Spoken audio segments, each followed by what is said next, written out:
What's up, guys, and welcome back to another episode of Watch It in Action. I'm BouseFeenux, and today we're going to be taking a look at Nezha. So, at the time of this video, Nezha was a pretty new frame, and as far as me and a couple other community members are concerned, we haven't really found a good niche role for Nezha yet. He does a lot of different things, but everything that he does, another frame kind of does better. It's almost like an Oberon flashback is sort of what I think of Nezha as.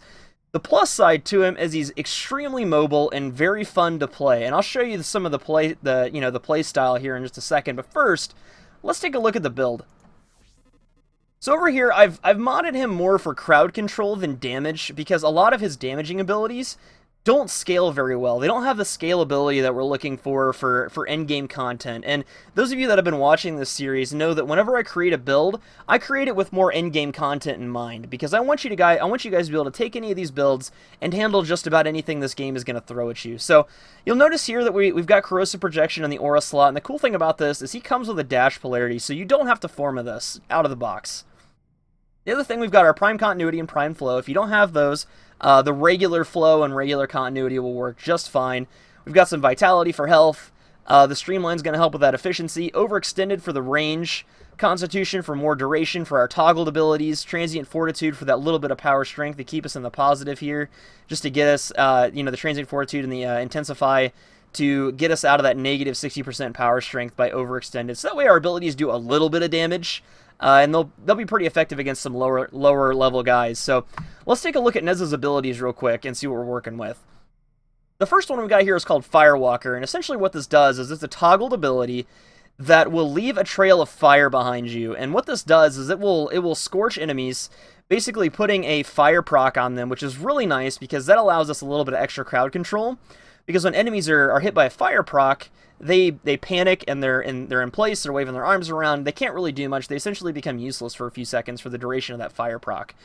The other benefit to this is it has sort of a healing effect where if you walk through it with any kind of debuff like a toxic proc or something to that nature, it will remove that from your allies, which is really kind of cool, I think. It's got a pretty good utility to it.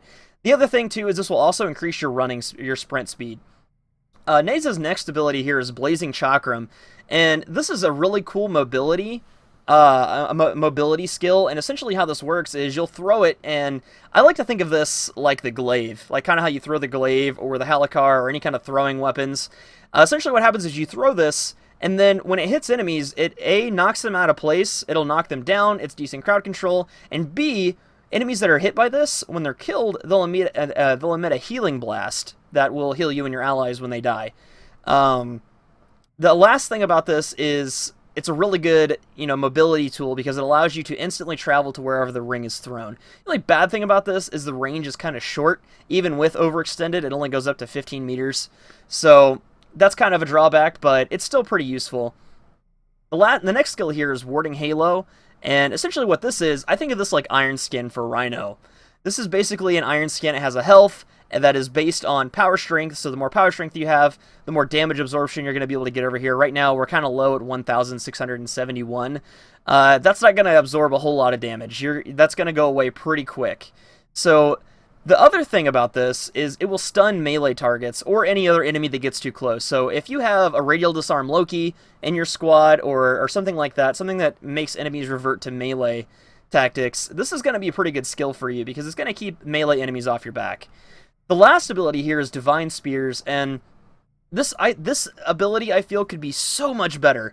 And when I show you the abilities here in a second, I'll explain more in depth why, and I'll show you like what this actually looks like in action. But essentially, what this does is when you hit this ability, it has two phases.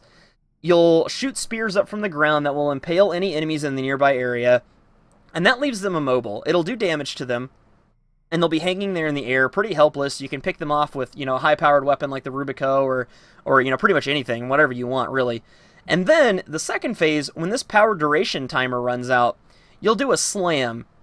The only bad thing about this slam is it interrupts any action that you're doing right then at the time. So if you're reloading your weapon, if you're reviving a teammate, etc., it will interrupt that action and you'll do the slam animation. I feel like this is really annoying. And the other thing is, too, we'll see this here in a second, enemies that are affected by Divine Spear, they can't immediately be crowd controlled again once you hit them.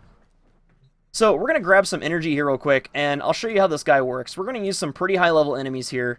We're going to make them level 90. We're going to use melee targets so I can show you how that warding halo works. But we're going to throw on Firewalker, and we're going to throw on warding halo. These are the two abilities that should pretty much always be up as long as you have the energy for it. So the first thing that Nezha players will notice when they right out the gate with Nezha is that he's got this incredible slide distance and speed. It's almost like he's got a built-in maglev. And this is pretty much his passive. It allows him to be really, really mobile and spread that fire trail, because even when you slide, your Firewalker is still being applied to the ground. And you'll notice that these guys trying to follow me, they were caught in that fire proc, and they're panicked right now. You know, I can pretty much just pick them off at my leisure. So this is pretty good crowd control in my opinion, and probably, honestly, one of his better crowd control skills. The second ability here is that Blazing Chakram, and I'll show that to you on this group of enemies right here. So you can teleport to that. You throw it at enemies, it knocks them out of the way. And when they're killed, you get that Healing Blast, which is also kind of nice. So, you know, a little bit of health, but that's kind of a convoluted way to heal.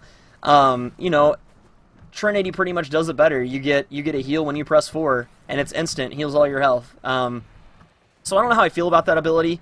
The other thing with Blazing Chakram is it has kind of this almost hidden ability where if you have Firewalker enabled whenever you cast it, you'll do a little explosion wherever you teleport to. The only problem with that is that would be a really cool crowd control skill, but the only problem with it is it turns your Firewalker off, and you have to recast it again. So, honestly, I mean, that's kind of, again, you know, a roundabout way to do something that another frame does better. So, next, let's just take a look at this warding halo real quick. And you see all these enemies getting close to me. They're taking damage here. They can't really attack. They're constantly stun locked, and they're taking a little bit of damage. It does a slash proc, cuts them in half, etc. And then our last ability here is going to be our Divine Spears. So we're going to throw this down. I'm going to empty some rounds real quick and show you kind of how this works.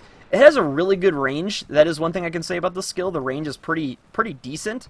But the only problem is, when that proc runs out, when that time goes down, we're going to not be able to, you know, whatever animation we were in the middle of, we're not going to be able to complete that animation. So if you're reloading a weapon, and especially a weapon like the Rubico that has a pretty long reload time, it's going to be super painful when you are almost at the end of that reload animation to have to start over again.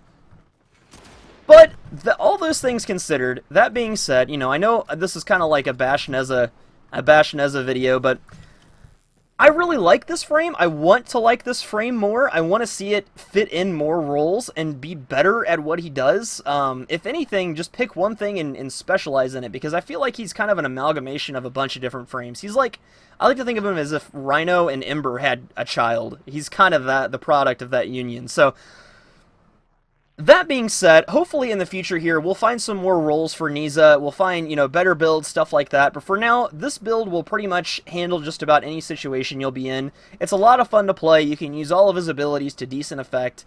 I hope you guys have learned a lot from this video, and I can't wait to see you at the next one. And until that, thank you so much, and I'll see you next time.